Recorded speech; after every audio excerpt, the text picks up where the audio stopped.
Welcome to the Deep Dive, where we take the articles, the research, and the reports you've shared with us, and we try to distill that huge stack of source material down to what you really need to know. And today's Deep Dive, it's all about fixing the foundation. Exactly. Yeah. We're looking at what happens when the very systems we design, for science, for justice, for data, end up creating these perverse incentives or just amplifying our own biases. Right.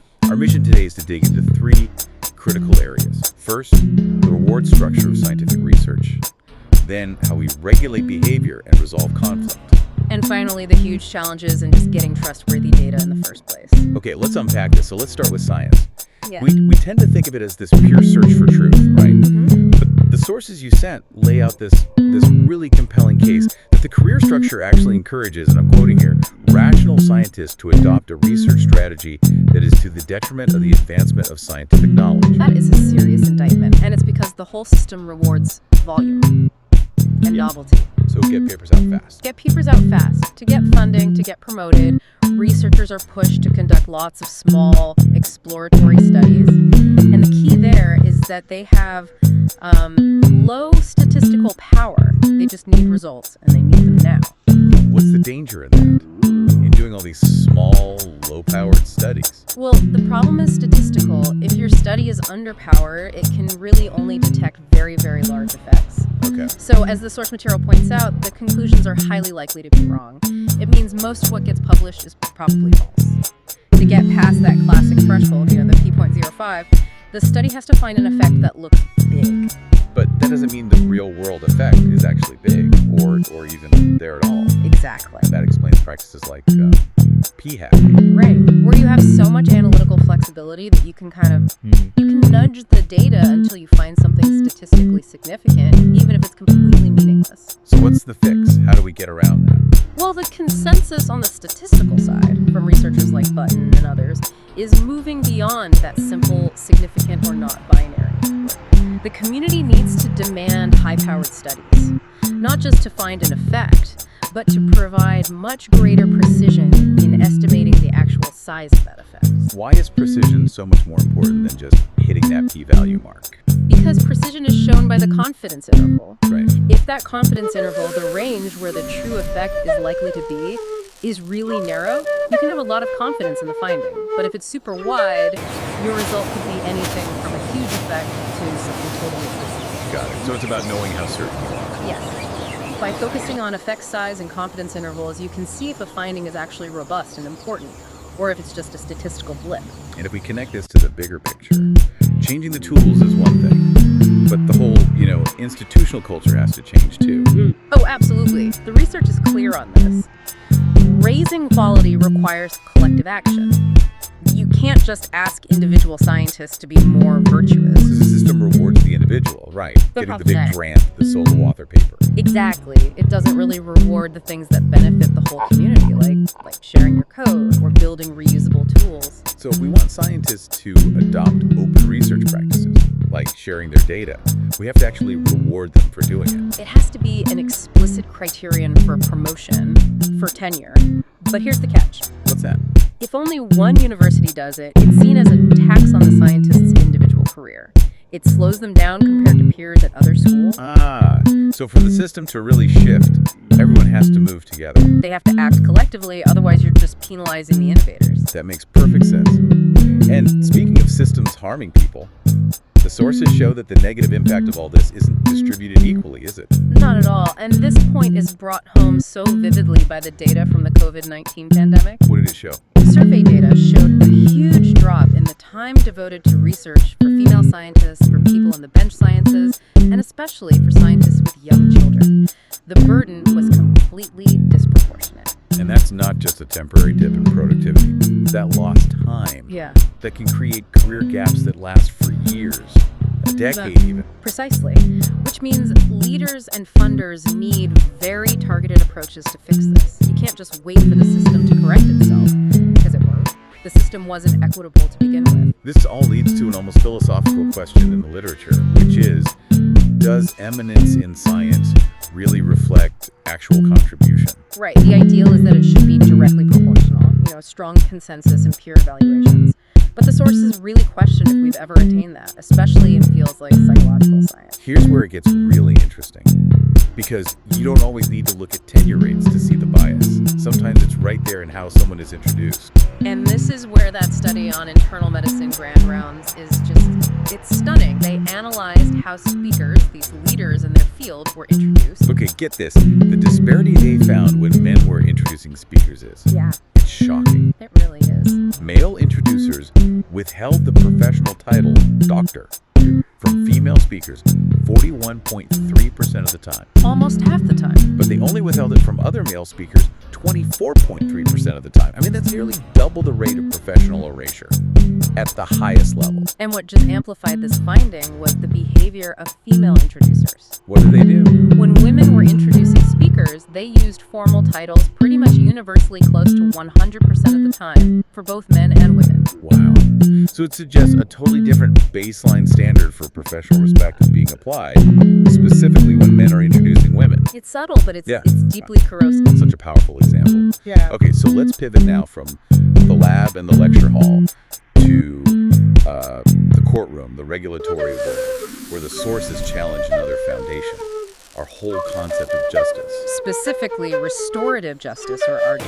Right. RJ starts with this idea that we need regulation when obligations to each other, to the community, aren't honored, and that breach, it creates anger and hurt. So RJ moves beyond just assigning blame and punishment. Right, it moves toward healing, toward problem solving. But you mentioned there's this intense debate inside the RJ community. Should it try to accommodate more traditional retributive values like, just deserts or fair punishment? It's a huge debate. Many argue you have to, just to be pragmatic, because that impulse for retribution is so deeply ingrained. But the sources highlight this really powerful alternative view that those retributive values are now a hindrance.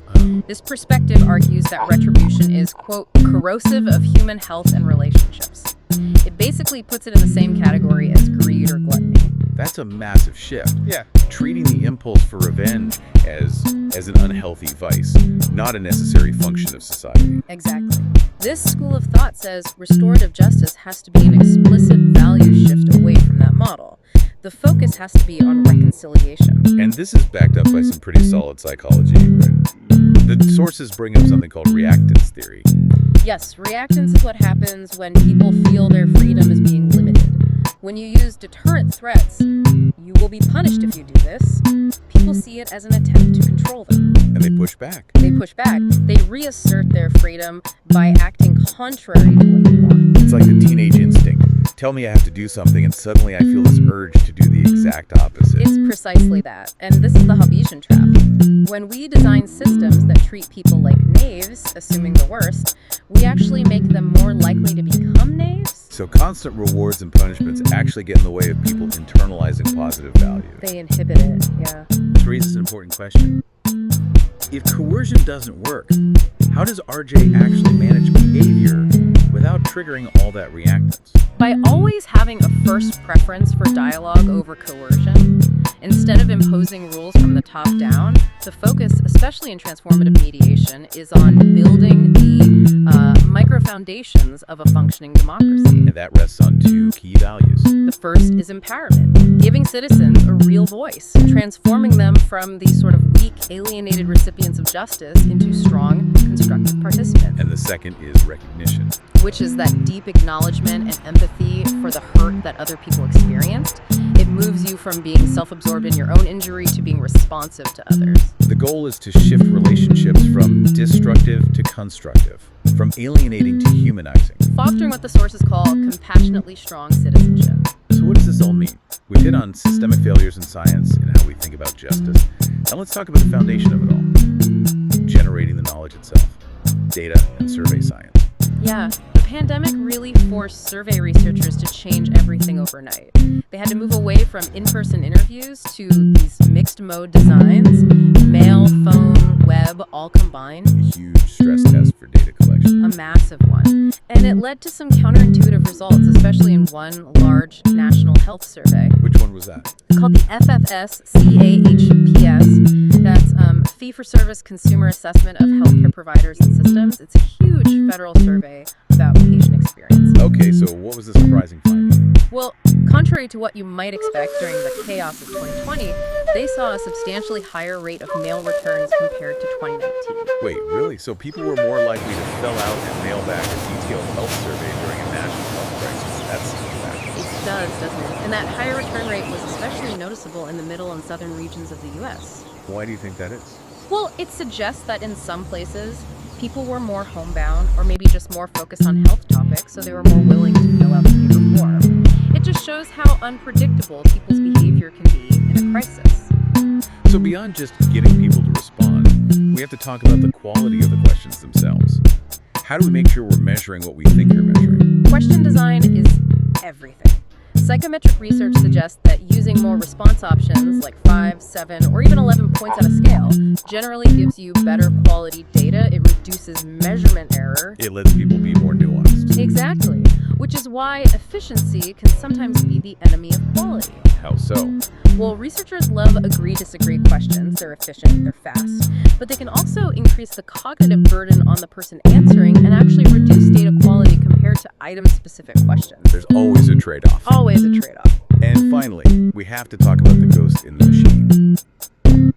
Non-response bias. People don't respond because they're busy, they have survey fatigue, or they just think it won't make a difference. And that bias doesn't just shrink your sample size, it can create totally misleading relationships between different variables. Give me an example. Okay, so surveys often find a link between being a victim of a crime and participating in politics. Right, you'd think trauma might drive activism. You would, but the sources suggest this might just be response bias.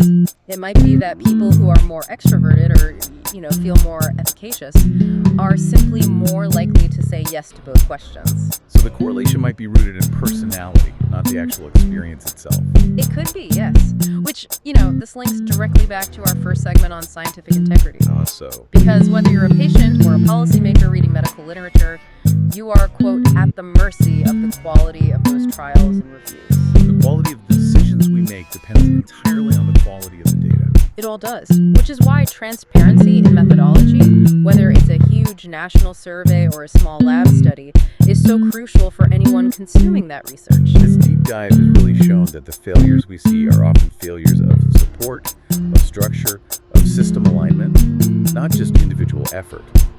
We saw that scientific integrity requires rewarding transparency and that justice requires relational healing, not just retribution. And that to produce good work in any of these areas, organizations have to make sure their people have the resources and the support they need to actually hit their goals. Yeah, we know from organizational theory that leaders are only successful if they ensure their followers have what they need.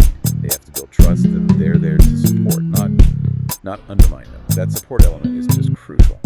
Which brings us to a final provocative thought based on all of this. If we know that leaders have to provide support and remove barriers, what happens when an organization fails at something really basic, like internal communication? Say, when unit secretaries in a hospital routinely fail to tell housekeeping that a patient has been discharged. That creates massive inefficiency, poor outcomes for the next patient. Exactly. So is that just a failure of a basic communication system? Or is it a deeper failure of leadership support to make sure people have the training, the tools, the resources they need to do their part of the job? It's something for you to mull over. Absolutely. Thank you for joining us for this deep dive into fishing the foundations of our systems. We hope you feel thoroughly informed.